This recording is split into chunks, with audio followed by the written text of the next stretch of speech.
pero otra es tu gloria.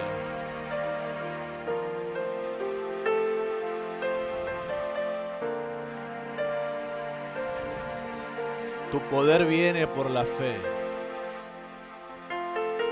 Tu presencia viene por la comunión. Pero tu gloria solo viene cuando muero a mí mismo.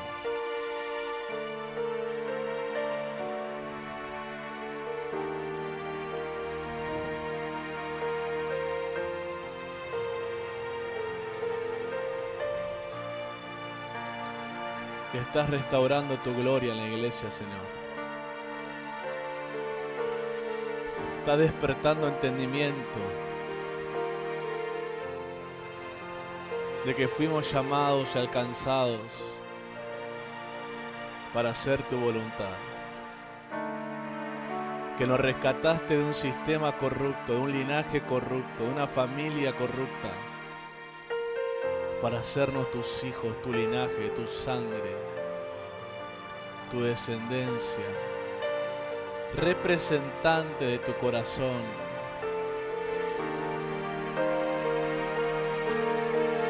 Esto no son esfuerzos humanos.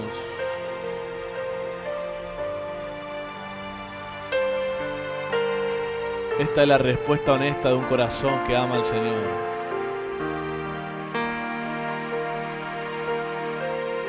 Que lo conoce. Que lo contempla en la intimidad.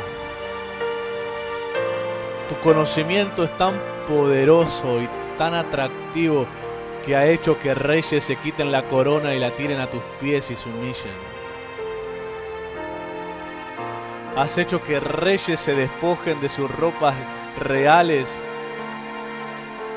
y se humillen delante de todos danzando en tu presencia. Tu gloria es tan impactante que hiciste de hombres sin conocimiento los predicadores del primer siglo. Los padres apostólicos de la primera iglesia. Tu conocimiento afecta y cambia radicalmente al que lo tiene. No es información que decora mi vida. Es gloria que me transforma. Es gloria que me hace un representante de lo que conozco. Y lo que conozco nunca lo voy a negociar con nadie. No me importa quién se enoje. No me importa quién amenace con dejarme. No me importa que me den la espalda. Cuando uno conoce, vive coherente a lo que conoce y no lo negocia.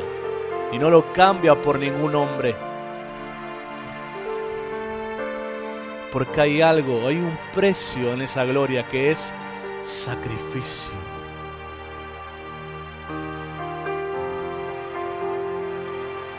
Sacrificio.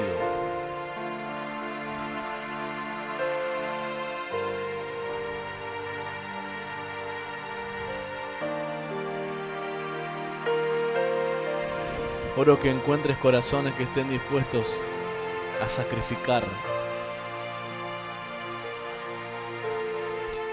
A sacrificar. A renunciar. A cerrar etapas. A permitir que su vida dé un giro, cambie para siempre.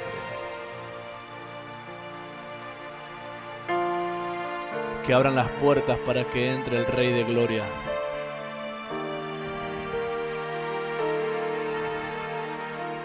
Que dejen de resistirte. Que se vuelvan dóciles, moldeables, humildes, como es Jesús.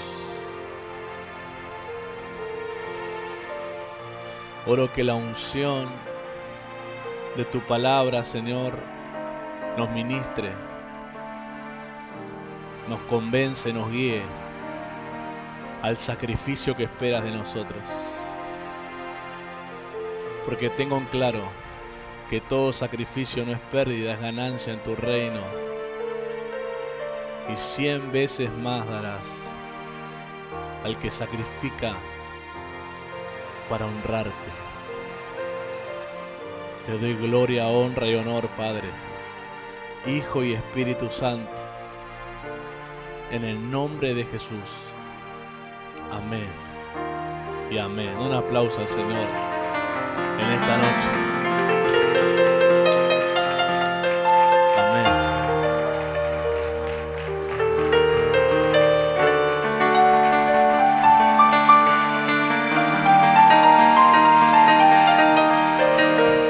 Santo.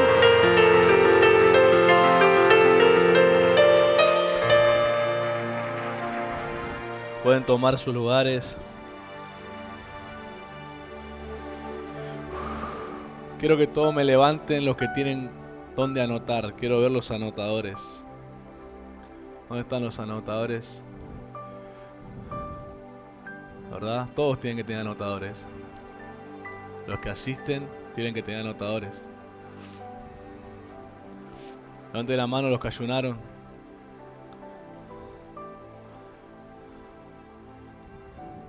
Los que no ayunó tienen falta.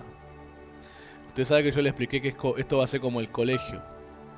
A las 3 faltas de órdenes directas va a tener una disciplina. Ay, pastor, qué exagerado. Es que es la forma en que la gente realmente tome en serio y valore las cosas.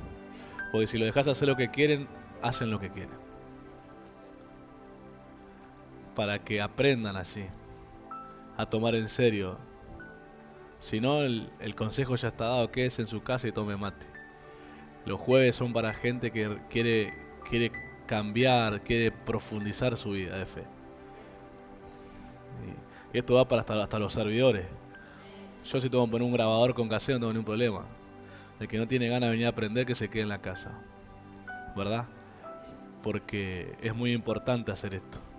Uno está dando en 1 hora, más o menos, lo que Dios le ha enseñado, por lo menos a mí, 10 años.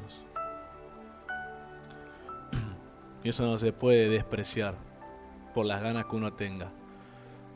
Eso tiene que valorar. Porque en 1 hora usted va a aprender y va a tener acceso más rápido a lo que a mí me llevó 10 años de proceso. Eso se tiene que valorar. Hablo en nombre de todo ministro y hombre, mujer de Dios que te enseña algo en 1 hora.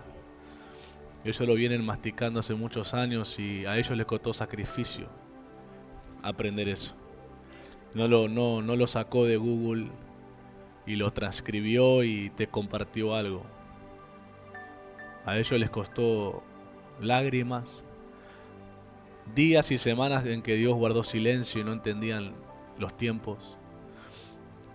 Les costó ser fieles a Dios y que la gente le dé la espalda, que la gente los critique porque no entendían qué pasaba con ellos. Así que hay que valorar los mensajes. Los mensajes no vienen al azar. Los mensajes vienen de un sacrificio. De inclinar el oído, del corazón, todo. Pausar nuestra agenda, pausar el ruido. Estar bien seguro que lo que vamos a decir viene de Dios y no de nosotros. Hasta último minuto, Señor.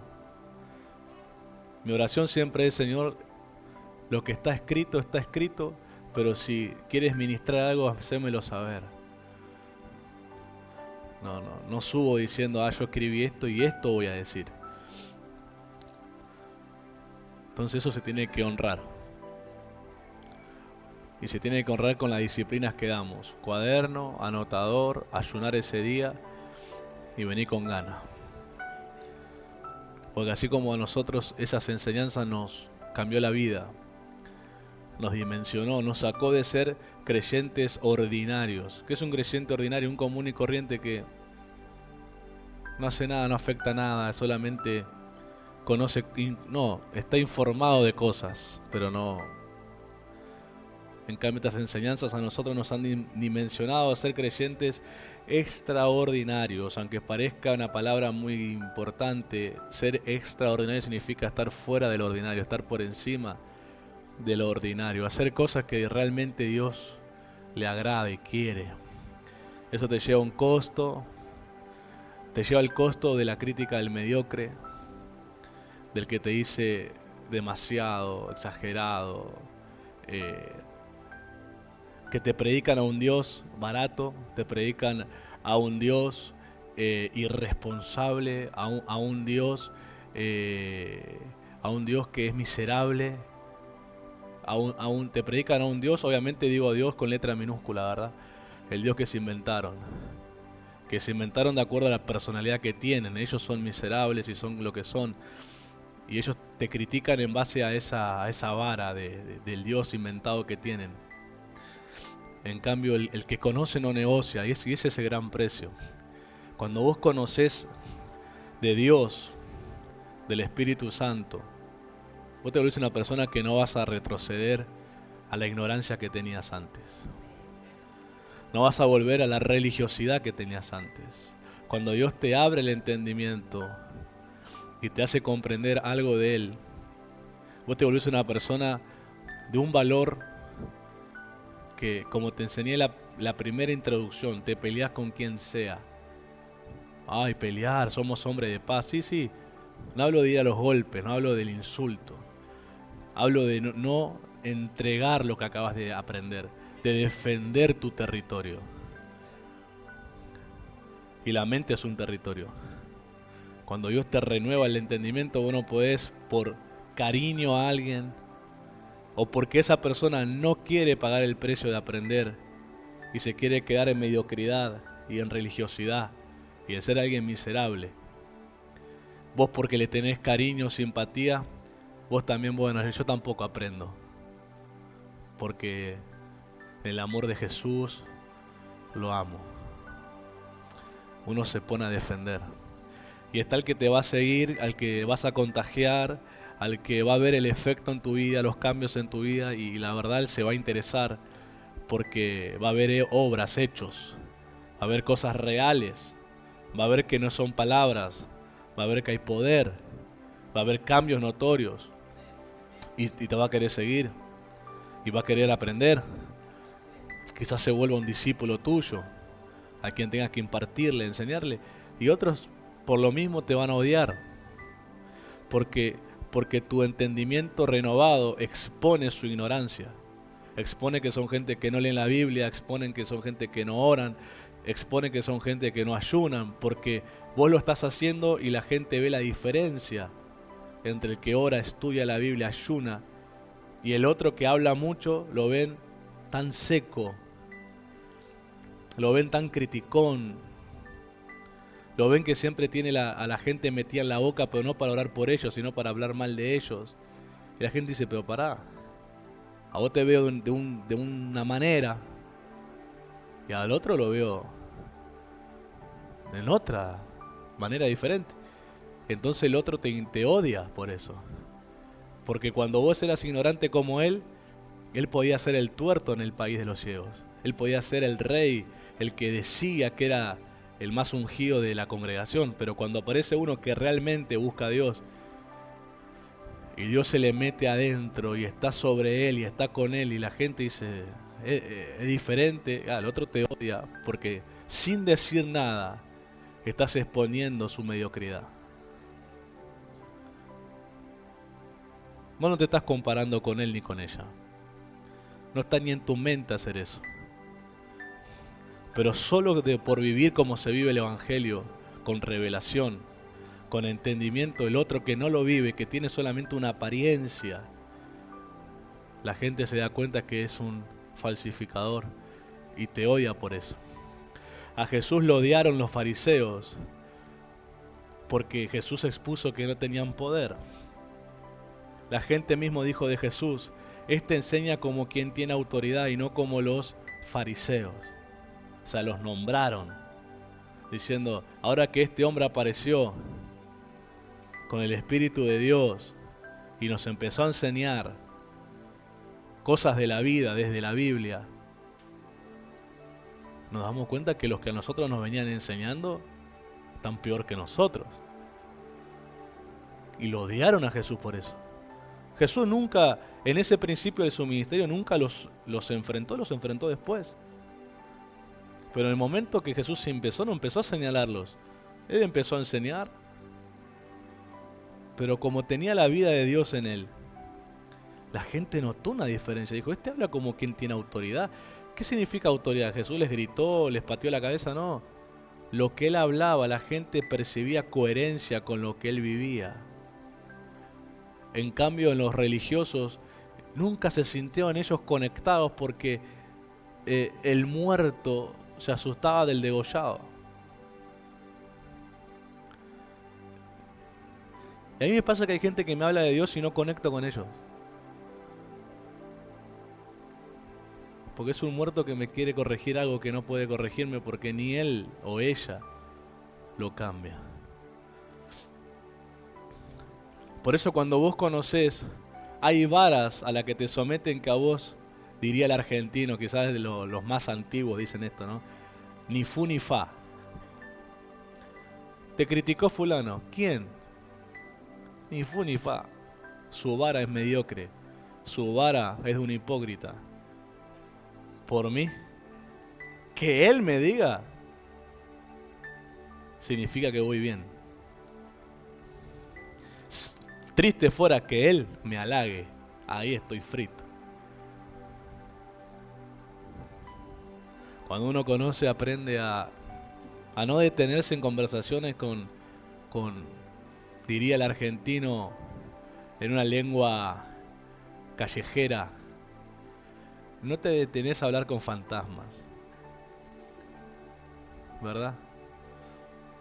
Con gente que no tiene ningún tipo de importancia en tu vida. Ay, pero usted lo conoce, sí, lo sé quién es, pero su opinión. Pero eso te lleva cuando vos conocés al Señor.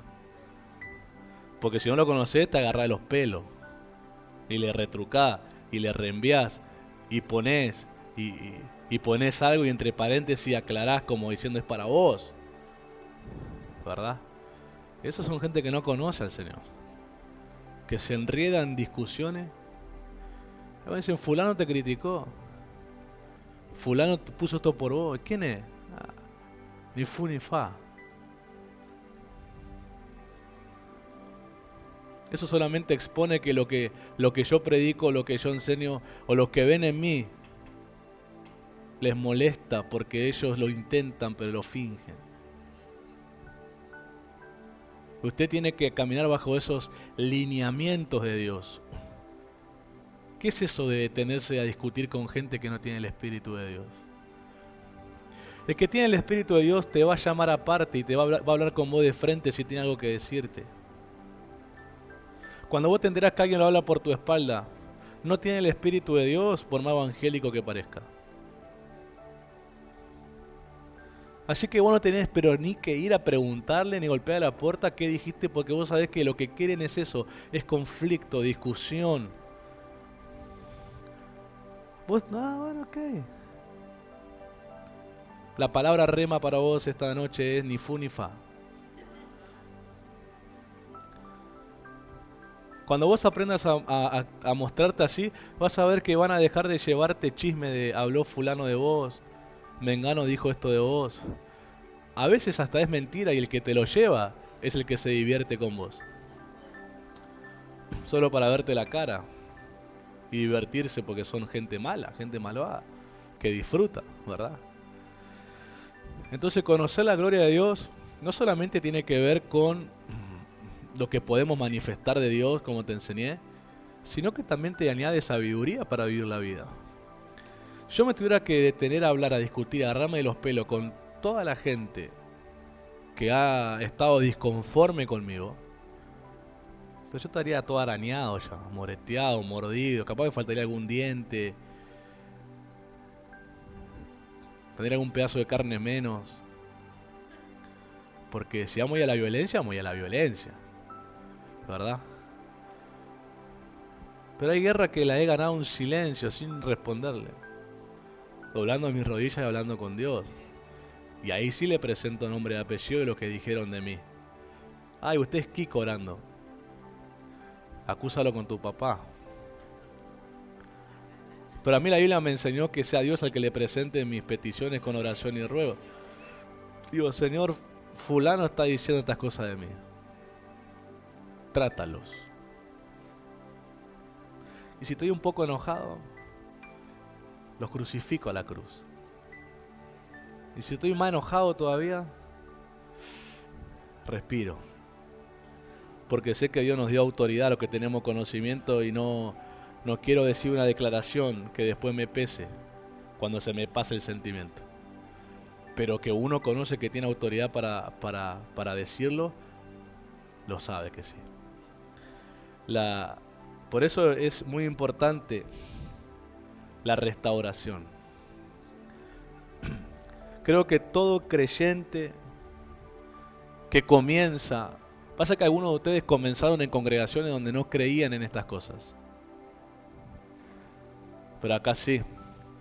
Pero acá el tema es que el que tiene que pedir esa intervención es la persona. Una autoridad no va a llegar a decirte vos vení y pasá por restauración. Eso es algo que la persona misma reconoce que necesita y lo pide. Yo sé que muchos de ustedes, no todos ustedes nacieron en este lugar primeramente. Quizás los que nacimos acá somos los jóvenes. Fue nuestra primera iglesia y nacimos. Algunos de ustedes fueron reinjertados de otros lugares. Traídos por Dios, porque las mañas de robar ovejas no tenemos. La mala maña. Pero ustedes nacieron en lugares que a veces no creyeron en estas cosas. Ni restauración, ni sanidad interior, ni liberación. Automáticamente los bautizaban y los ponían a hacer algo. Porque ya decían que ya era nueva gente, nueva persona, ya estaba listo. No, ya estaba, no hay nada. En el agua quedaron todos los demonios, ¿verdad? Hay gente que cree eso. Y lo que no entendía es que usted empezó, usted inició, que Dios le acaba de venir a salvar el espíritu, el alma, pero hay cosas que en su costumbre, en su cultura, en su manera de pensar que no cambió todavía. Y tienen que ser liberados. Mientras uno empieza a confesar, a hablar a corazón abierto, el ministro empieza a identificar cosas que están mal. Empieza a discernir rechazos, dolores, traumas. Y entonces ahí empieza a marcar, bueno, esto hay que sanar, esto hay que liberar, esto hay que renunciar, tenés que perdonar. Y todo ese trato es justamente para que la persona complete el proceso de nueva criatura. La gente cuando no se restaura o no creyeron en el lugar donde iban en eso, o ellos no piden ser restaurados. Porque sabe que la restauración implica confesión honesta y hasta en algunos asuntos cruda, ¿verdad? Con detalles que hasta te pueden dar vergüenza de oír, pero que es necesario. Porque en esa confesión sale el dolor, sale lo que aguantaron, sale la culpa de lo que hicieron, ¿verdad? Entonces es muy importante la restauración, la sanidad interior, la liberación. Cuando uno completa esa etapa, queriendo entender que el que confesó no va a volver a lo mismo, ¿verdad? Completa esa etapa, la persona ahora es como un terreno nuevo donde Dios puede empezar a trabajar, que es sembrar, como dice la palabra, sembrar su palabra, para que la persona se vuelva una tierra que dé cosecha en 3 niveles, al 30, al 60 y al 100 por 1. La Biblia lo llama buena tierra, un corazón sano, pero ¿qué corazón va a haber sano que no se deja sanar? Y yo no entiendo eso. Nuestro reflejo natural del cuerpo cuando algo me hace daño, ¿qué es? Alejarme. Usted agarra algo caliente, ¿cuál es su reflejo? Soltarlo. Yo no veo a alguien agarrando algo caliente, llorando y no soltándolo. Y diciendo, ay, me quema, ay, me quema, me duele, pero soltalo, y así agarrándolo toda la vida. Hay cosas que ni la pensamos, es un reflejo del cuerpo. Te quemó, soltás, ¿verdad? Te pinchó, soltás. sentiste un mal olor, te vas a fijar qué es. Son reflejos que tenemos. Ahora, en la vida espiritual la gente parece que ni reflejo tiene. Porque anda con la papa caliente en la mano. Y del dolor, de los traumas, de un montón de cosas. Y nunca lo suelta. Y nunca lo suelta. Y nunca habla. Y gente te viene con teorías de que no queremos molestar. Teorías de que no lo quiero cargar con mi problema. Teorías de que son cosas muy vergonzosas y muy íntimas, que no las puede hablar, pero usted hasta que no rompe lo que yo considero una excusa disfrazada de verdad, usted nunca va a poder estar listo para la gloria. Eso siempre le va a estar robando a usted su potencial. A mí el Señor me regaló una frase sobre esta enseñanza. Aquel que restaura el altar, restaura su función.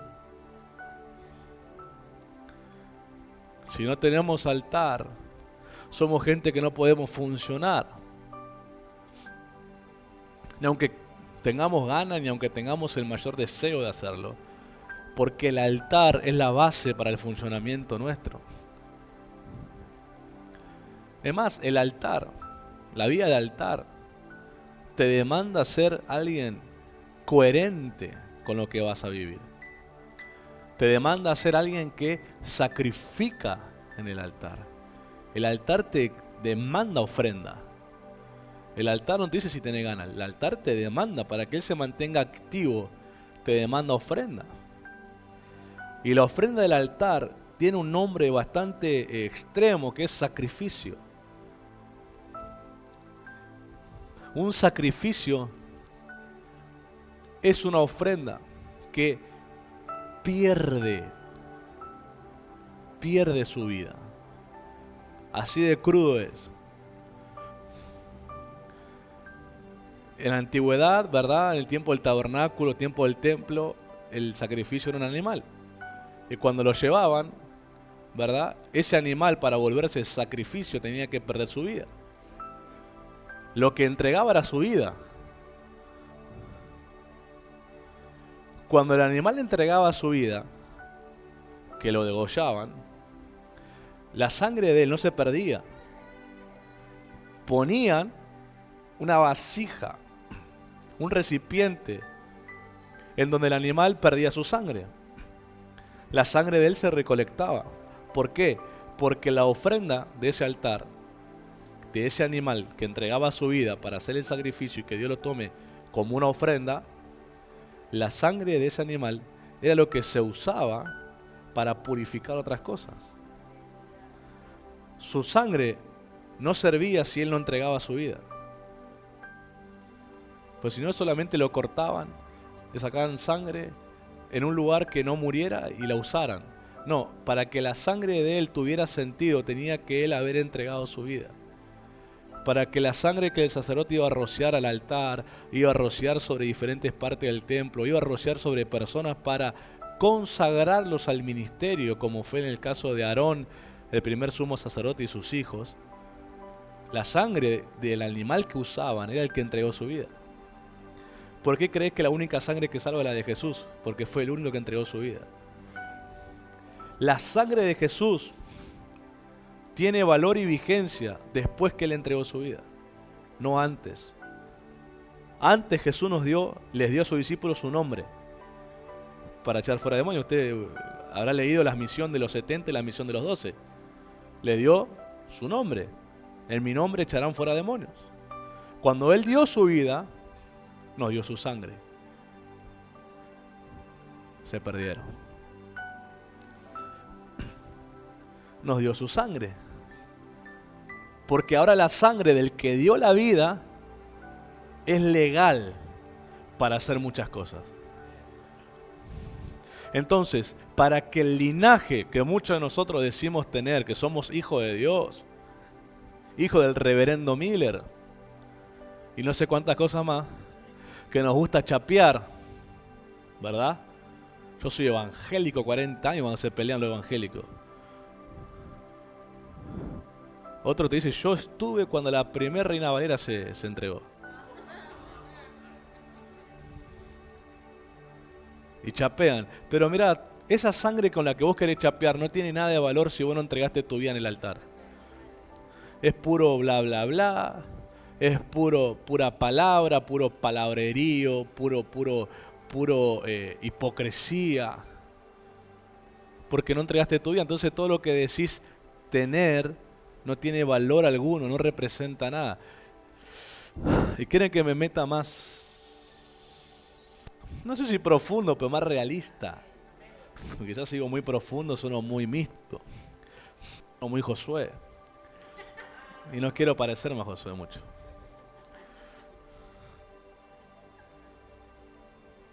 Me lo digo porque tenemos confianza. O si no, ya me estaría pegando. Ya se hubiera ofendido conmigo. Hay oraciones de gente que cuando no entrega su vida no tiene ningún tipo de poder. Por eso la gente te encuentra con que dicen que oran y no cambian. Yo les creo que oran, pero también sé por qué no cambian.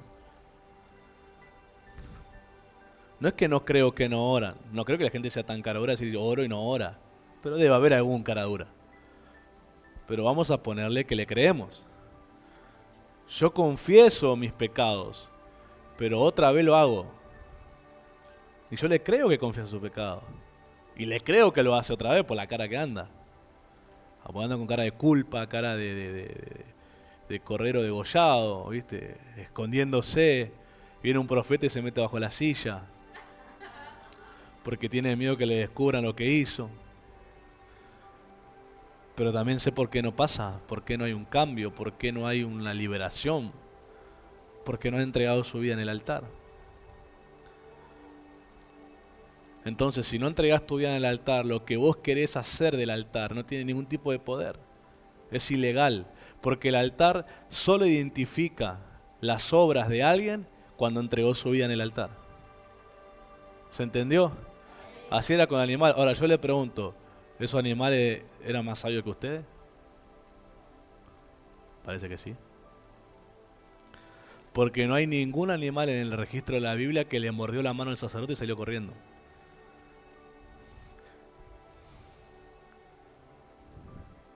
Pero ¿cuánto evangélico le ha mordido la mano al pastor cuando lo intentó llevar al altar?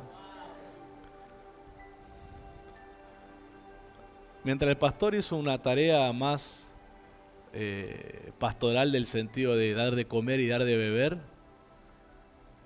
era el pastorazo. Como le gritaban a mí una vez a otro pastor en un congreso. Pastorazo le gritaban. Uno hablaba, Pucho tenía el que estar gritando eso. Estaba al lado mío. Estaba al lado mío. Amén al pastorazo. Vos sos un pastorazo mientras das de comer y beber. Mientras ministras algunas cosas que a ellos no les molesta, les gusta, les hace bien, son simpatizantes. El problema es cuando el pastor te toma de la mano y te quiere llevar al altar. Y te enseña que ahí tenés que morir para que tenga valor lo que hagas después. Tu oración, tu ayuno, tu arrepentimiento, tus ofrendas. Y hay muchos en el escándalo, el berrinche, muerden la mano, salen corriendo porque no quieren sacrificarse. Ese es el gran problema, porque hay tantos creyentes que los que es palabra son unos campeones. Presentan al Dios de poder hasta mejor que yo lo presentan. Pero a la hora de demostrarlo, tartamudean como Moisés en el desierto. No, yo no soy pastor para liberarte. Y ahí sí no les importa traer la carga al pastor y ponerte a uno que no sabe ni quién es delante tuyo y te dicen libérelo. En la otra lugar donde estábamos, a mí me pasó como 2 o 3 veces que había una hermanita que ya no está, gracias a Dios. Que ella te traía la gente para liberar, te la ponía adelante y se iba. Y gente que no era congregante y no sabíamos ni quién era. Eran algunos loquitos que andaban por el barrio, ¿verdad? Hechizados, embrujados, que participaban de la umbanda. Y cuando vienen cargados, buscan iglesias evangélicas para que los liberen, para ellos tener un poco de paz en su espíritu y después ir a llenarse de demonios otra vez. Uno ya sabe cómo trabaja. Entonces, según esa gente no los libera porque te usan de vehículo espiritual para ellos liberarse y seguir haciendo su trabajo. Y esta hermana siempre se encontraba con esto y te los traía. Pastor, venga, yo iba, ¿qué pasó? Acá fulano tiene que hablar con usted. Yo ni sé quién era.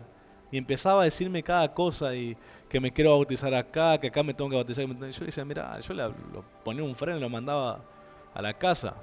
Yo decía, yo no te conozco, no te puedo liberar, no te puedo bautizar, no sé quién sos, le dije.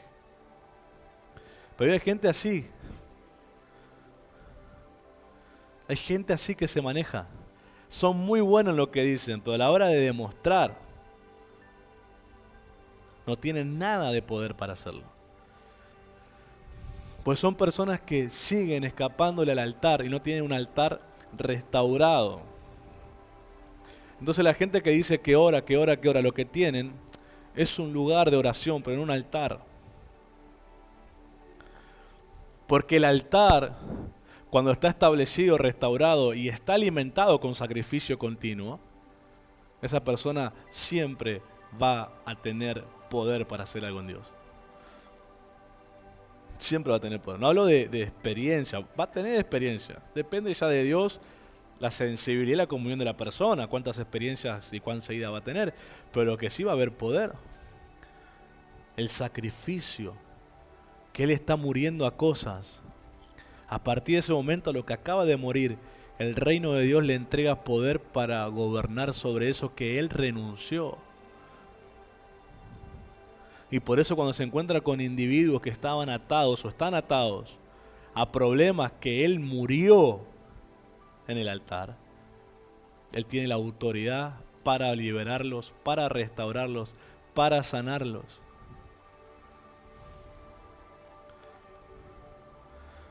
No es que Dios tiene sus favoritos, como era antes que venía la viejita y te decía, ore usted que está más cerca de Dios. No, es que uno sacrifica en el altar y automáticamente Dios te da poder de lo que acabas de renunciar. Porque es coherente que el que fue libre de la mentira pueda liberar al mentiroso. Es coherente.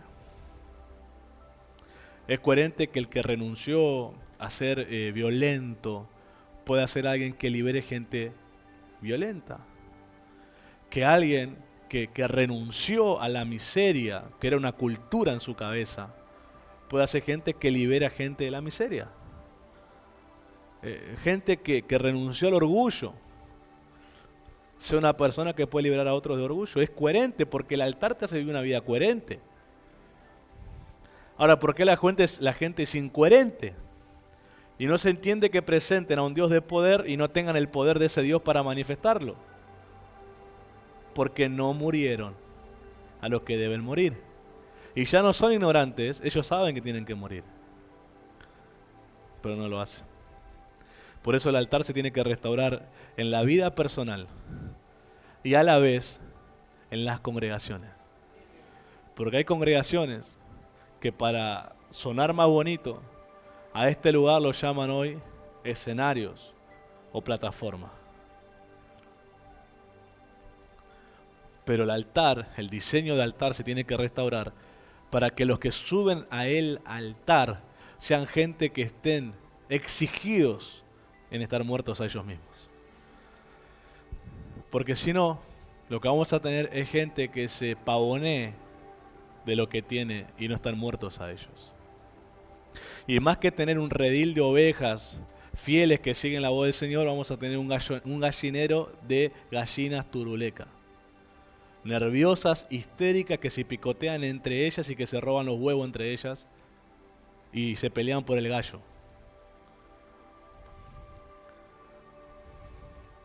Porque el que está al frente es un pavo real que tiene una plataforma en medio de un altar. Yo cuando me encuentro con ministros que tienen problemas dentro de su liderazgo o servidores, de estos comportamientos de ego, orgullo, competencia, la gran pregunta es, ¿usted tiene altar o tiene escenario? No, es que el término altar quedó antiguo, hoy le llamamos plataforma. Bueno, ese es el problema, usted está dejando subir a gallinas en vez de dejar que suban gente que sacrifica en el altar. ¿Y qué es la gallina? Alguien alguna vez explicó la parábola de la gallina y el águila, que la gallina que mira, su visión cómo es, corta y siempre está mirando el grano, su comida, está enfocado en sí mismo, es egocéntrico, egoísta, individualista, piensa en sí mismo y en nadie más y mira hacia abajo, hacia los límites. En cambio el águila, ¿hacia dónde mira? La expansión de los cielos es todo su territorio y solo desciende a la tierra para poder comer. Su visión siempre está por encima de todos. Y cuando aparece la tormenta que a todos, hasta los animales más robustos, asusta y se van a buscar algún árbol para esconderse, ella lo puede cruzar. La visión del águila usted sabe que es amplia. La mejor visión se llama la visión 2020 del hombre y lo llaman visión de águila. El águila puede ver más que 2020, pero en el hombre es el máximo nivel, en la vista. Significa claridad, profundidad. Usted sabe que la vista no solamente es ver bien, es ver con profundidad. Es ver las dimensiones que hay. Porque hay gente que se tropieza. No vio el escalón, no vio la piedra, no lo que sea. Porque su vista puede estar clara, o sea, puede ver los colores, todo, pero tiene problemas en la profundidad y en las dimensiones. Entonces, no vio lo que alguien de vista sana ve. Hay gente que te dice, cuidado con eso, y vos ni lo viste.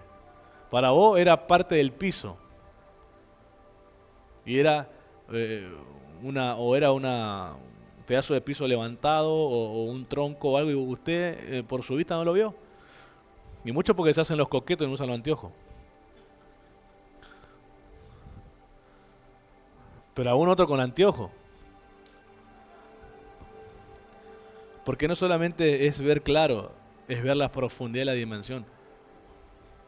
El altar te hace vivir así, ser alguien de visión, que ve claro, pero también ve profundidad, ve dimensión, ve lo que viene, ve lo que se avecina. Por eso el altar te dimensiona. Yo cuando oí estas cosas, en el año 2015, con 21 años, más o menos, 21 para cumplir 22. Yo le creí ese mensaje, que yo con 21 años podía ser un hombre de altar. Y me metí al altar, y hice un altar. Y es lo que tengo hoy, hasta hoy. 11 años van a ser de eso. Es lo que hizo la claridad de la palabra, el entendimiento de la palabra. Yo no era una persona sumamente inteligente y sabia, que soy talentoso desde la escuela. Yo lo que tenía era memoria fotográfica, podía estudiarte de memoria, pero había cosas que también me costaban, porque persona, interpretación, lengua había que interpretar, yo a veces interpretaba mal y un montón de cosas. Eso me lo fue dando Dios en el altar. Eso cuando la gente te dice a mí no me queda, que no sé qué, tenga altar, muera en el altar. Y entonces Dios va a empezar a añadirle cosas de Él. ¿Quién mejor para que te explique la palabra de Dios que el Dios que la inspiró? Y mientras aprendes a oír la voz de Dios, claramente, Dios te pone esos mentores para que te enseñen. Y acá hay un principio muy claro que tenemos que aprender. Yo voy a poder oír la voz de Dios personalmente el día que aprenda a oír a Dios en boca de mi pastor. Mientras yo siga pensando que el pastor me dice lo que él tiene la gana, Dios nunca me va a confiar a mí su voz personal para yo oírlo a él directamente. Cuando yo aprendo a oír a Dios en la boca de mi pastor, es cuando Dios me va a empezar a confiar su voz personal y me va a hablar a mí cuando Él quiera hablarme sobre asuntos personales o sobre alguna función que tengo en Dios. Pero eso no va a pasar si yo no sé oír la voz de Dios a través de un pastor o a través de un hombre de Dios. Entonces en el altar uno se afina en Dios, se perfecciona en Dios. En el módulo escribí eso. La perfección la trae Dios al altar, no nosotros.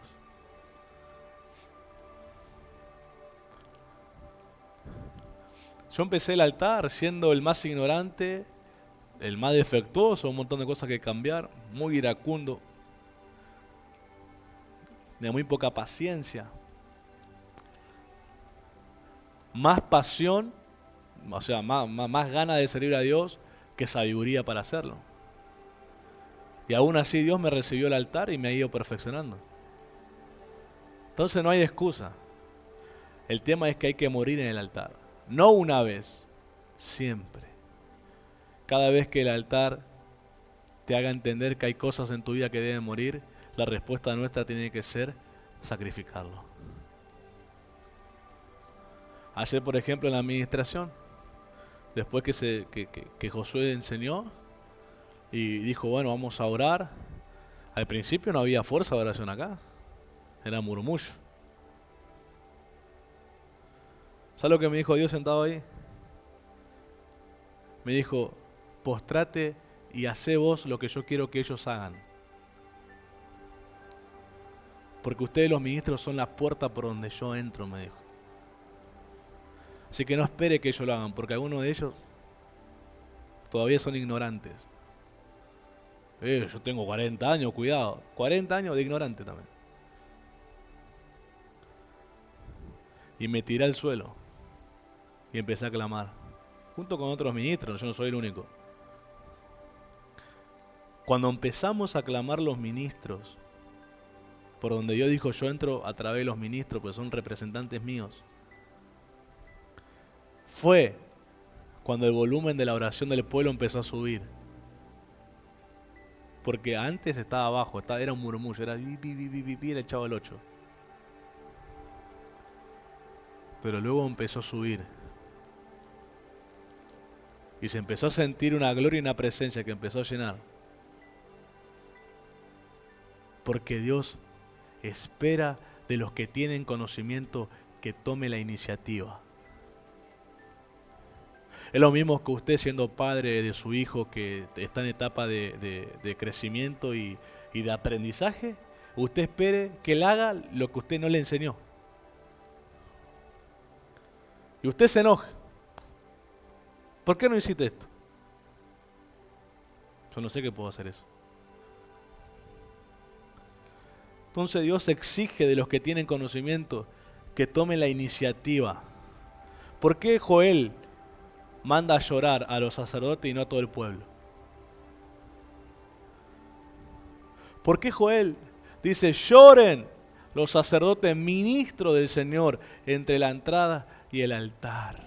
¿Por qué no dijo vengan todo el pueblo y oren? Luego convocó al pueblo. Cuando ellos empezaron como ministros, que son los que tienen un conocimiento, que por eso son los que hablan al pueblo, y el pueblo tiene que subir el conocimiento. Tiene que también, una vez que se les es dado, tienen que subir a esos niveles de conocimiento. No se pueden quedar con el aplauso y el amén que dijeron. Tienen que empezar a caminar eso. Cuando ellos lloraron, quebrantaron su corazón, Dios inspira a Joel y habla de un avivamiento. Dice, en los postreros días, dice el Señor, derramaré de mi espíritu sobre toda carne, y vuestros hijos y vuestras hijas profetizarán, y vuestros ancianos harán sueños, y vuestros jóvenes tendrán visiones, y aún sobre los siervos, que eran los esclavos, los trabajadores, también derramaré de mi espíritu. Cuando dijo vuestros hijos, vuestras hijas, ¿a quiénes les estaba hablando? A los que habían clamado, a los que habían humillado su corazón. Hay pastores que quieren iglesias avivadas y quieren que la iglesia se avive sola. Y no ponen ellos el conocimiento que tienen en acción. Pero así como la exigencia viene sobre los ministros que tienen conocimiento, que son los que tienen que tomar la iniciativa para que las cosas pasen, también Dios pone exigencias sobre el pueblo enseñado a que lo haga. No es que usted se cruza de piernas y se toma un mate. Porque una vez que el pueblo es enseñado, Dios ya también lo juzga como alguien que tiene conocimiento. Y les va a pedir lo mismo que les pide al que tiene conocimiento, al ministro. Le va a decir, bueno, ahora vos ya sabés lo que yo espero de vos. Hacelo. Es que no siento, no vas a sentir nunca. Hacelo. Cuando lo hagas, cosas van a pasar. Acá no venga con el espíritu de Sandro. De que tienen que sentir cosas hermosas y maravillosas y sensaciones para hacer las cosas. Porque aún hay gente que aunque lo sienta y sienta que le vibra el cuerpo, tampoco lo va a hacer. Porque es cuestión de sacrificio. Porque hacer significa sacrificar, porque significa que vos te movas de tu comodidad, te salgas de tu comodidad y tengas que ir a enfrentar a alguien, hablar con alguien, orar por alguien, hacer la acción que nadie está haciendo, o en la familia, o en el matrimonio, o entre los hijos, o entre los hermanos, o entre los congregantes. No tiene que salir de la comodidad. Y eso es sacrificio. Algunos de ustedes piensan que lo que están orando a Dios va a pasar mágicamente sin que usted tome la acción que tiene que tomar. Hay padres que oran para que los hijos se lleven bien y ellos no hacen como padres lo que tienen que hacer, que es reunir a sus hijos, convocar una reunión familiar y promocionar el perdón entre ellos. No, le hablan a uno, después le habla al otro, le dice, yo hablé con tu hermano para que se reconcilie con vos, y dice, a mí nunca me llamó, lo llama al otro y le dice, ¿por qué no te reconciliaste con tu hermano? No, que él me dijo no sé qué, y eso no es oficiar reconciliación, eso es armar chisme entre hermanos.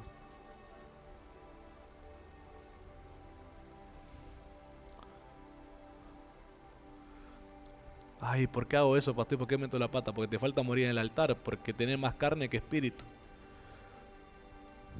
Porque te moves bajo tu sentir y tus sentires son carnales, no son espirituales todavía. Y la carne lo que te hace sentir siempre es en contra de lo que te hace sentir el espíritu. Gálatas capítulo 5. La carne es contra el espíritu y el espíritu es contra... Y lo que sienten ambos también se contradicen. Así que el que no tiene altar y no sacrifica en el altar, lo que dice que siente es carnal. Y lo que es carnal es contra lo que el espíritu quiere que hagan. Pero hay gente tan insujeta que en vez de contarle a su autoridad para tener tranquilidad, será de Dios esto y aprender, no, ellos se mandan y hacen, después son los problemas, y después te vienen a pedir oración con mentira, ore por mis hijos que se llevan mal, y no te dicen, yo fui el que metí la pata porque armé un chisme, un lío hice porque tuve un sueño donde soñé que mi hijo hablaba mal y yo fui y le conté, yo soñé que tu hermano habla mal de vos. Yo soñé que tu hermano te disparaba en la pierna y eso significa en lo profético traición. ¿Y quién te puso a vos por soñador si no tenés altar ni estás muriendo a tu carne? ¿Quién te hizo sentir que ese sueño vino de Dios? Tu ilusión. Y hay gente así, hay gente en las congregaciones que se enoja cuando le pones un freno sobre eso. Te dice, yo sentí de Dios. ¿Qué va a sentir de Dios si vos no tenés altar? No morís a tu carne. ¿Qué sentir Dios va a poner en tu espíritu si sos un ignorante de Él? No sabes oír la voz de Él a través de tu pastor. Vas a decirme que Él te está haciendo profetizar.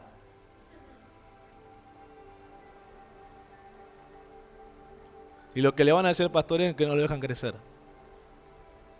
Que le tiene envidia al pastor.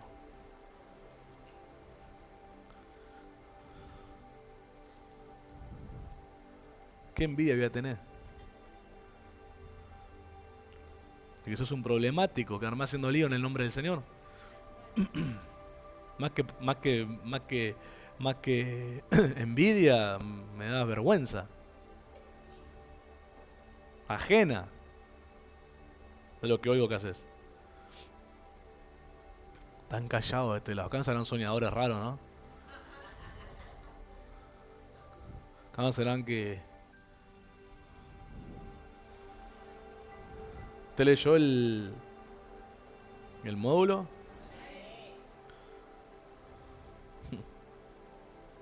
¿Usted entendió en todo el módulo por qué es importante restaurar el altar? ¿Ah, sí? ¿Qué me empieza a preguntar? ¿Por qué es importante restaurar el altar? Si usted entendió. Este lado se son todo el chavo del 8, este lado. Porque usted dijo que sí, entendí. ¿Y qué entendió?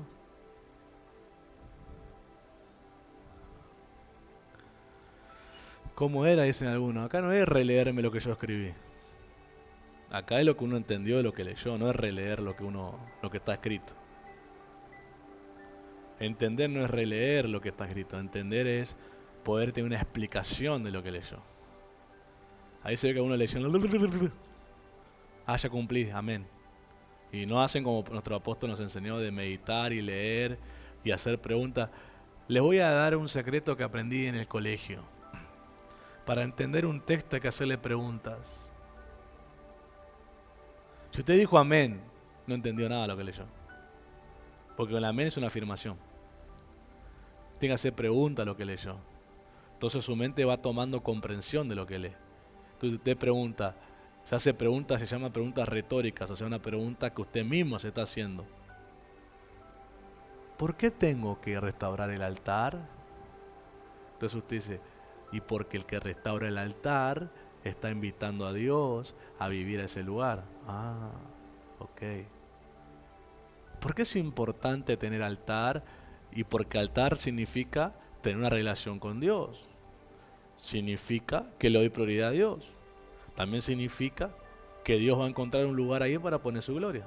Ah, entonces por eso es importante restaurar el altar, porque es un lugar donde Dios... Ahí uno empieza a comprender, le hace preguntas. Si uno lee y dice ya está, no entendió nada.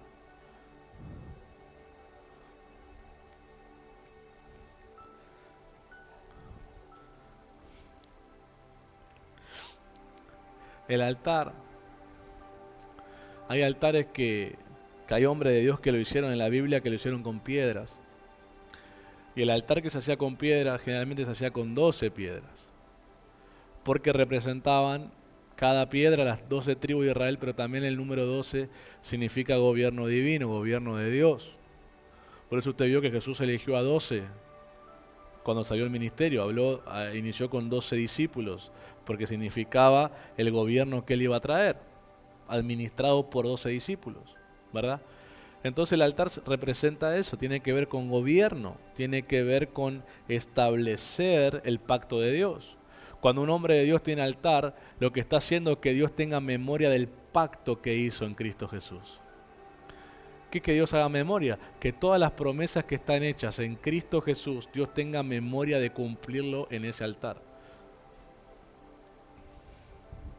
Y hay hombres de Dios que le han llegado a poner nombre a esos altares por la experiencia personal que tuvieron. Por ejemplo, el altar de Abraham se llamó Shireh por la experiencia de provisión. El altar que le puso Gedeón, que él levantó, que se llamó Paz, Shalom, es por la victoria que Dios le dio a Israel sobre sus enemigos y tuvieron tiempo de paz. El nombre que le puso Jeremías al altar que levantó, que es Dios en nuestra justicia, es en base a los sufrimientos que él tuvo y que Dios lo amparó. Entonces el nombre propio del altar es un memorial de promesas que Dios va a cumplir. Porque esas experiencias que tuvieron esos hombres de provisión, de paz, de justicia y tantos otros nombres, eran promesas que Dios había hecho. Cuando uno levanta el altar, está activando que Dios tenga memoria de lo prometido. O sea, gente dice, ¿por qué Dios no se me cumple lo que Dios me dijo y por qué no tenés altar? El altar es un memorial. Dios hace memoria de lo que prometió, porque el altar representa o también tiene que ver con el pacto de Dios por las 12 tribus. El pacto de Dios. Nuestro pacto es en Cristo. Cuando yo levanto el altar, todas las promesas hechas en Cristo Jesús que Pablo dijo son en nosotros sí y amén para la gloria de Dios, Dios tiene memoria de las promesas escritas y de las promesas personales que Dios haya revelado por su Espíritu a cada uno. Entonces Dios tiene memoria. Usted tiene que tener altar, pero mire, salir hoy de la iglesia y hacer altar. Porque alguno está más perdido que turco de la neblina, pero perdidísimo. Yo soy un hombre que he experimentado esto. Pero también fui un hombre que estuve sentado y lo oí por primera vez. Y que no había tenido experiencia sobre nada de eso y que ni sabía que se podía hacer eso.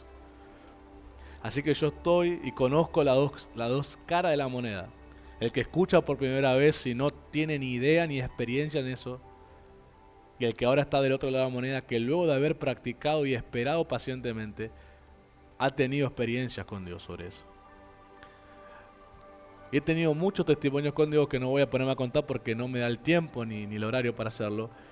Pero una que para mí fue importante y me marcó, pero fue textual como Dios me lo dijo. Es un altar familiar que ya creo que casi nadie hace en esta casa. Dejaban apagar sus lámparas en la casa, por eso tanto problema familiar y en las casas. Ahora a esa hora miran la novela, miran cualquier otra cosa, menos orar. Punto y aparte. Cada vez que tenga oído, si abandonó el altar familiar, que lo restaure. Todos los lunes teníamos altar familiar. A las 8 de la noche. ¿Verdad o mentira? Usted sabrá si lo dejó de hacer. Una de las causas por las cuales los problemas familiares empezaron a aparecer. Porque usted apagó la lámpara del altar familiar. Bueno. Estando en un altar familiar solo, porque toda mi familia ese día no estaba, yo podía haberme excusado y haber dicho no hay nadie, es altar familiar, estoy yo solo, no lo hago, irme a jugar a la Play o ver la tele. Y dije, no, lo voy a hacer igual, dije. Y agarré, abrí la Biblia, busqué un texto que me llamó la atención para leer, meditar, orar y adorar a Dios. Se me ocurrió poner adoración, yo siempre me pongo instrumental, dije, no, voy a poner unas adoraciones. Voy a cantar un par de adoraciones y luego voy a leer y voy a orar. Ese día cambié mi rutina. Empecé a poner adoraciones, empezaron a aparecer, a seguir, empecé a orar con las adoraciones y en eso tengo un encuentro con Dios en ese altar. En el año 2022, más o menos en febrero de ese año. Dios me habla y me dice, hijo, yo te doy permiso para que te cases. Y me dijo, todo lo que vos hiciste por amor a mí, y aún cosas que hiciste que yo no te las pedí, pero vos las hiciste por amor a mí. Todas ellas, me dijo el Señor, te las voy a recompensar. Y me dijo, y todo eso te lo voy a recompensar y te voy a bendecir. 2022. Aún la oración estaba delante de Dios porque Él no había confirmado si la persona por la que yo oraba era. Usted sabe que esa persona es la que hoy es mi esposa. Hasta ese momento no era confirmación. Yo tuve que pedir hasta el mes de junio de ese año que Dios me confirme. Lo que está en el altar. Lo que es aprender en el altar de no moverse por lo que uno siente. Y esperar. Y Dios confirma en el mes de junio a través de nuestro pastor. Una mañana me levanto, pleno invierno, 6:30 de la mañana, de noche, frío. No tan contento voy a trabajar, la verdad, te ganas de dormir. Pero esa mañana se me cambió el lamento en baile. Porque cuando voy al baño, mi papá me detiene y me dice, anoche Dios me visitó en el altar.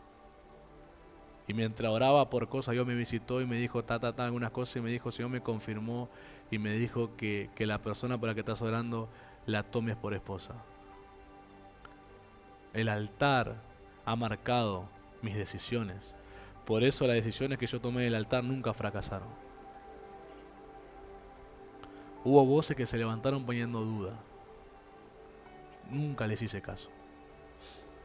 Así soy yo, porque el altar me enseñó a mí, lo que Dios te dice, no lo negocies con nadie. A mí empezaron a aparecer los que ponían duda, y para mí era ni fu ni fa lo que digan. Pero hay gente que cuando no tiene altar pone en duda lo que Dios les habla, y no lo hacen. Yo nunca voy a poner duda lo que Dios me diga, porque a mí el altar me enseñó que lo que Dios dice así va a ser. No importa quién se oponga ni quién te dé la espalda. Yo tuve un montón de... Los últimos meses antes de casarme, tuve una guerra. Un montón de oposición en muchas cosas personales. Una guerra. Guerra con el espíritu jezabélico. Guerra. Pero aún así no desistí. Porque cuando yo sé que de Dios, me peleo hasta con quien sea y hasta con el que se deje usar por el diablo me peleo. Yo no negocio, soy así de firme, por eso soy tan chocante con algunos. Porque soy firme en lo que Dios habla. Y me importa un rábano que el que está delante mío no lo crea y se oponga. Porque después cuando lo vean cumplido, andan como los perros firulais, con la cola entre las patas, con la cabeza agachada, porque, no saben porque ni siquiera te felicitan, porque no saben ni dónde meterse.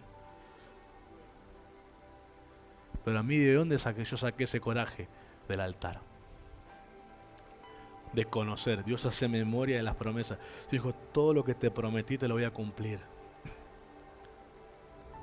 El altar provoca que Dios haga memoria de lo que te prometió.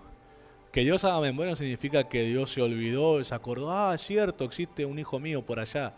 No, significa que cuando Él hace memoria, Él trae a luz para que se cumpla lo que te dijo.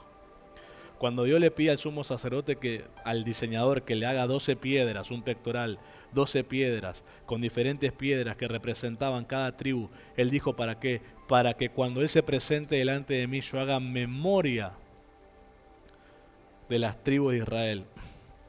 Y cuentan los rabinos que dice que cuando el sumo sacerdote se presentaba delante de Dios a ministrar, dice que cada piedra era iluminada por una luz. Y esa iluminación de las piedras representaba que Dios hacía memoria y visitaba cada una de las tribus. Cuando vos tenés altar, Dios hace memoria.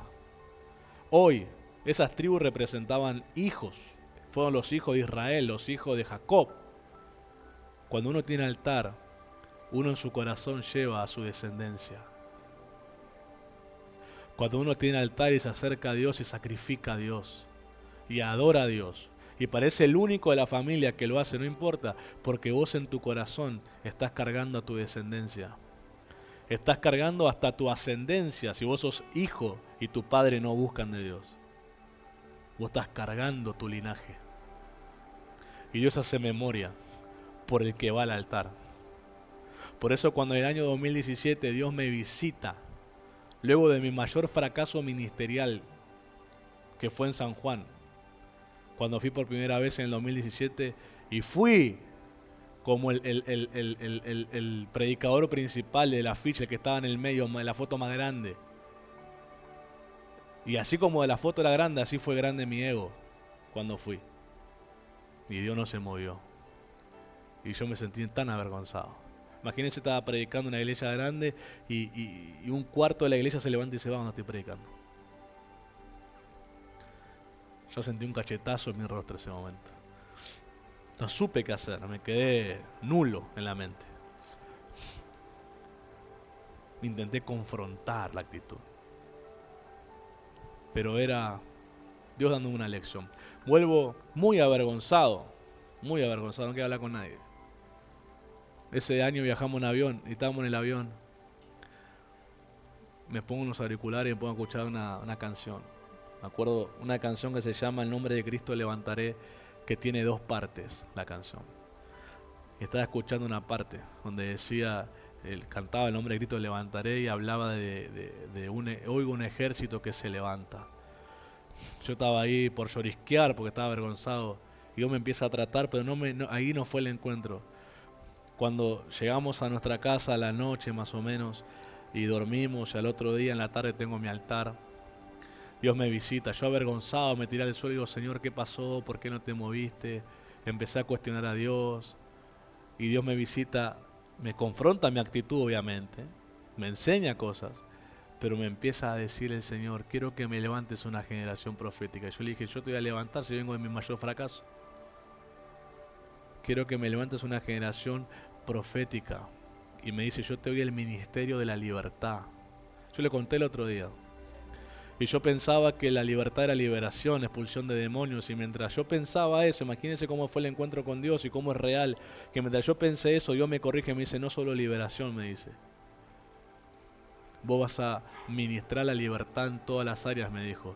Porque vos vas a ministrar sobre todos los asuntos y vos vas a liberar gente de la miseria, vas a liberar gente de la enfermedad, vas a liberar gente de la ignorancia. El ministerio que te doy es el ministerio de la libertad en toda su expansión de la libertad. Y Dios me puso ese nombre espiritual sobre mí, libertad. Pero Él me dice algo mientras estoy llorisqueando. Imagínese ese encuentro, si usted lo tiene, haría lo mismo que yo. Llorisqueando, no sabiendo qué hacer, si arrancarte la ropa, qué hacer, porque era un encuentro divino con Dios. Tu mayor fracaso ahora se volvía la plataforma profética donde Dios te visitaba. Y Dios me dice algo clave. Por eso yo le digo, Dios hace memoria de las ofrendas, hace memoria del linaje en el altar. Dios me dijo, no te doy este ministerio por vos. Así que yo sé que cada enseñanza que enseño, yo sé que cada don de Dios y cada manifestación de Él no tiene que ver por mí, tiene que ver por lo siguiente que Él me dijo. Te lo doy por lo que tus padres ofrecieron, me dijo. Y 3 cosas ofrecieron tus padres: lágrimas, ofrendas y ayunos.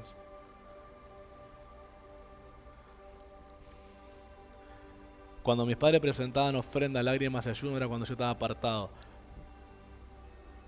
O sea, yo era una piedra en su corazón y cuando ellos se acercaban al altar, Dios iluminaba, yo estando en tinieblas todavía. Pero un día dijo Dios, haré memoria, y esa iluminación espiritual que Él traía al corazón de mis padres mientras oraban por mí, Él un día la trajo a mí y se manifestó a mí, y fue el día que yo me desperté de esa siesta y me dijo, tenés que conocer a Jesús. Ese día fue donde Dios trajo la iluminación de la piedra hacia mí mismo. Fue el día que yo me convirtió en la piedra de Él. Y ese día 2017 fue cuando Dios me dijo, quiero que salgas y le des un abrazo a tus padres, porque lo que te doy es por ellos. Y yo lo hice así. Fui y lo desperté porque estaban descansando. Los pastores duermen, sí, descansan.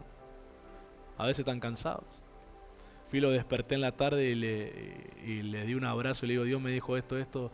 Lloramos los 3 y la gloria de Dios nos visitó a los 3 ahí, porque mi papá empezó a hablar en lengua. Y mi papá no es un hombre emocional que se va a poner a hablar en lengua por hablar en lengua. Lo tiene que tocar Dios, tiene una visitación de Dios. Dios no lo hace. Y quedó marcado. Pues yo te digo, yo sé lo que es estar un día sentado ahí sin tener la más pálida idea de lo que es un altar y experiencias con Dios, pero también sé lo que es ponerlo en práctica y que Dios empieza a tener una historia con vos como la tuvo con los hombres que vos oís que Dios tuvo historia. Yo oí a los apóstoles que enseñaban esa vez por primera vez, oí sus experiencias. Ellos decían, yo oí la voz de Dios, y yo decía, ¿cómo puedo oír la voz de Dios? En mi vida oiré la voz de Dios. Yo lo veía como las grandes ligas, como jugar en primera división en el fútbol. Yo soy un amateur, oír eso, pero es como agarrar la copa del mundo, oír la voz de Dios. Lo veía tan lejano, pero a medida que el altar empezó a ser algo más firme, más real en mi vida, Dios empezó a prestarme su voz para oírla. Y un día, me acuerdo que así patente, como un niño lo dije, predicando en una escuela apostólica del año 2017, cuando luego también de una administración, mire, yo tengo tanto para contarle del altar. El año 2017, a principio de año, Dios me dice, quiero que te metas durante todo este año 3 días de ayuno conmigo, todo el año. En ese año teníamos reunión los sábados a las 7:30 de la tarde. Así que el ayuno empezaba el jueves en la mañana y terminaba el sábado luego de la reunión. Y yo que soy tan exagerado, agarré el ayuno más extremo de líquido. No agarré ni el de verdura, ni el de carne roja, ni carne blanca, ni pescado, agarré el de líquido. Así adelgacé. Era un palo andando. Lo único grande que tenía era mi cabeza. Y el jopo que tenía en esa época. La verdad. Me metí a 3 días y mi familia sabe que eran 3 días que yo me internaba en la habitación y salía a tomar sopa quick o a tomar jugos o lo que sea líquido. Otra cosa no entraba durante 3 días. Después me daban mis premios, obviamente. Pero eran 3 días, ¿verdad? Todo el jueves, no se entregaba ni al mediodía ni a la noche, seguía hasta el otro día. Viernes y todo el sábado hasta la noche, que esos tiempos los cultos terminaban 11 de la noche. Así que hasta esas horas estaba el ayuno. Uno de esas semanas que estoy ayunando, nuestro pastor me dice, el sábado predicado vos, me dice. Bueno, y me acuerdo, nosotros estábamos en la escuela aprendiendo, nos habíamos comprado el Strong, que estábamos estudiando el Strong, entonces éramos mucho de enseñar y decir la palabra hebrea es tal y significa tal cosa y tiene raíz en esto y hablamos mucho así, porque era lo que estábamos mamando en esa época. Hoy lo hablamos pero un poco más resumido para no hacerla tan larga. En esa época nos gustaba meter y el Strong tanta palabra, siempre estaba como tenían que deletrear la palabra al que quería anotar y bueno, muy larga hacíamos la predica. Y ese día me tocó a mí, hablé, Dios me guió a hablar sobre el oír, la diferencia entre escuchar y oír. Y ese día, esas cosas de Dios, el apóstol Fabián va al ministerio, pero a hablar algo con mi papá, no sé, a arreglar algún asunto.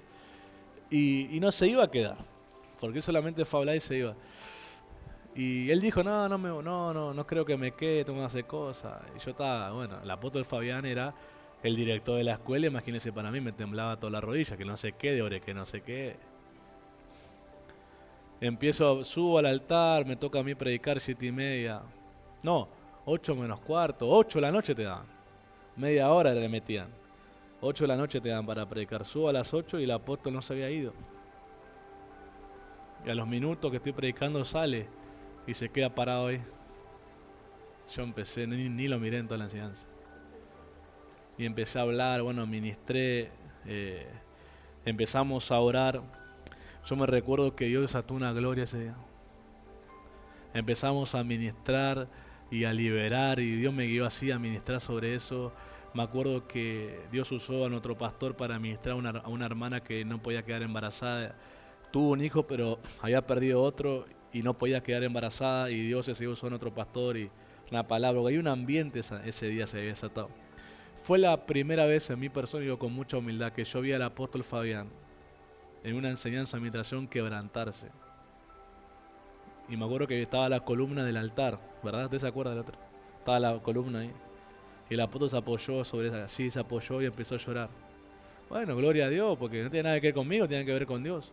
Yo venía, usted sabe, 3 días de ayuno, escuchando prédica todo el día, orando todo el día, adorando, y ya estaba, pero me salía fuego por la oreja. Termina la reunión. Yo no era en ese tiempo de entrar a la oficina, yo me quedaba ahí dando vuelta. Me quedaba adelante, sentado, diferentes cosas. Viene el apóstol, me dice, hijo, Dios te bendiga, que bien Dios te usó, te felicito. Te quiero honrar, este año te ve en la escuela, o sea, usted sabe que la escuela se pagaba mensual, ¿verdad? Este año te voy a becar en la escuela, no vas a pagar, bueno, qué bueno, gracias a Dios. Pero también quiero que seas parte del staff de maestros este año en la escuela. Y te voy a llevar con tu papá a otras escuelas de otras iglesias. Bueno, el altar. Ese año 2017, cuando empezó eso, empezamos a ir a las escuelas, yo empecé a sentir la presión. La predicación tiene que cambiar, tengo que meterle más porque voy a ser ahora un maestro de la escuela apostólica y profética. No puedo aparecer y ser Sarabasisi y hablar así nomás. Tengo que lenguaje. Yo mismo me exigí y me metí a ayunar y a orar. Y el apóstol encima que liviano, te dice, vamos a ir a una iglesia que tienen como 400 personas. Y yo dije, me transpiraba por todos lados. Allá en Ezeiza, en el Jahuel, viaje larguísimo, no llevábamos más. Y yo digo, Señor, dame una palabra, dame una palabra, dame una palabra, dame una palabra, dame una palabra. El apóstol ministraba por módulos. Me acuerdo que nos tocó hablar de paternidad. Yo digo, Señor, yo no puedo hablar de paternidad, yo no soy padre, yo soy hijo. Me acuerdo que Dios me dio un mensaje llamado verdadero hijo en la fe, Pablo y Timoteo. Y le pedí permiso al apóstol, mire, Dios me dio sobre esto, ¿puedo predicar? Sí, hablarlo, me dijo. Bueno. Y ministrando todo eso, Dios me da por primera vez una palabra profética. Y fue para mí tan sorprendente que a mí me salió a decirlo como un niño. Claro, los que estaban sentados ahí te presentan como un maestro y los que están sentados dicen, bueno, este es más experimentado que nosotros. Y yo lo dije como un niño, como un principiante que me quedo mirando. Como diciendo, ¿cómo que no profetiza? Yo me quedo y estoy ministrando, enseñando sobre el ciclo de la fe y digo, y Dios me dio una palabra por primera vez, Dios me dio una palabra, le dije. Y la gente me quedó mirando. Dios me dio una palabra profética por primera vez, le digo a la gente. Yo emocionado como que acaba de ver la cara de Dios. La gente me miró diciendo, ah, bueno, está bien. No, y solté la palabra y todo. El altar me llevó a oír por primera vez la voz de Dios. A creer que es posible que Dios se revela a los hombres de altar. Que no espera que tengas tantos años para hablarte.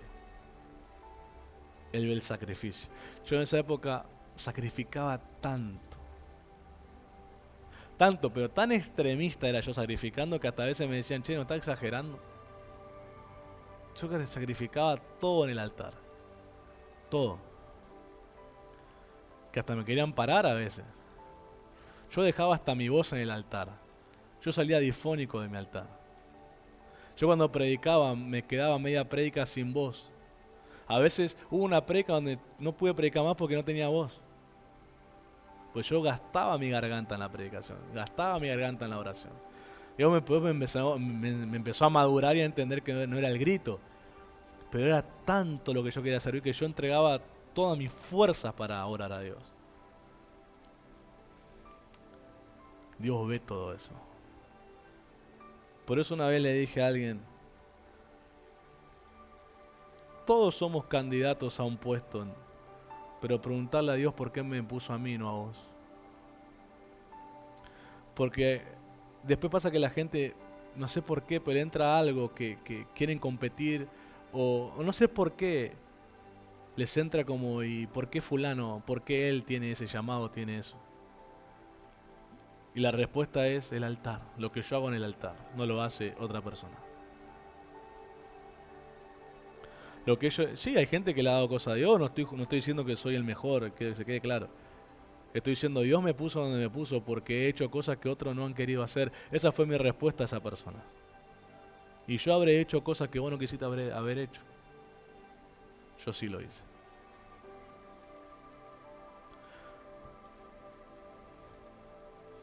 Por eso es importante, y termino leyendo el texto de Éxodo 20:25. Vamos a continuar el próximo jueves con todo esto.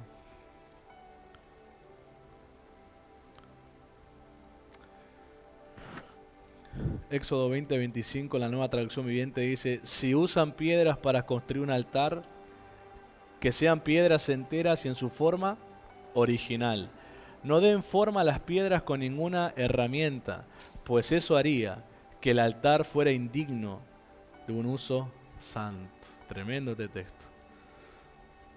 Ellos no podían modificar las piedras, tenían que ponerlas así. ¿Eso qué significa? El altar se hace sin hipocresía. Dios no tolera y no va a manifestar su presencia en gente que dice que va a ser el altar y entra fingiendo lo que no son. Dios lo que quiere es que entren como son, se lo confiesen y Dios los perfeccione. Por eso ahí en el módulo puse, se tiene que hacer sin hipocresía, la perfección la trae Dios. Pero hay gente que ha querido hacer el altar con hipocresía. Entran así y se ponen haciéndose que sus muchas palabras van a hacer que Dios se mueva. Entran y dicen cosas que ellos ni creen, ni viven, ni entienden lo que están diciendo. Y dicen, no es así. Y es tremendo cuando dice, pues eso haría que el altar fuera indigno de un uso santo. De un uso. Es lo que yo te hablé todo al principio. Si la sangre no es del que muere, no se puede usar. No se puede usar. Tu altar tiene que tener tu sangre de lo que moriste. No puede tener la sangre de otro. Tu sangre. Y entonces Dios lo activa para un uso santo. Y Dios te santifica ahí. Dios santifica a través de la muerte. Entiendan, gente, que la muerte de que Cristo ganó, la muerte trabaja en contra de su propia naturaleza a favor nuestro. Usted sabe que la muerte disfruta de sacarle lo mejor a la gente. Usted sabe. La muerte disfruta de matarle a la gente las virtudes y dejarle todas las miserias. La muerte ama eso. Ama torturar a la gente dejándola miserable y con culpa. Y le saca su esperanza, le saca el amor, le saca la fe, le saca sus virtudes y los deja en la culpa, en la oscuridad. Y la muerte los tortura y les gusta. Pero cuando Jesús ganó la muerte, Jesús dijo a la muerte, pero vos para mis hijos vas a trabajar al revés. Y la muerte nos odia a nosotros.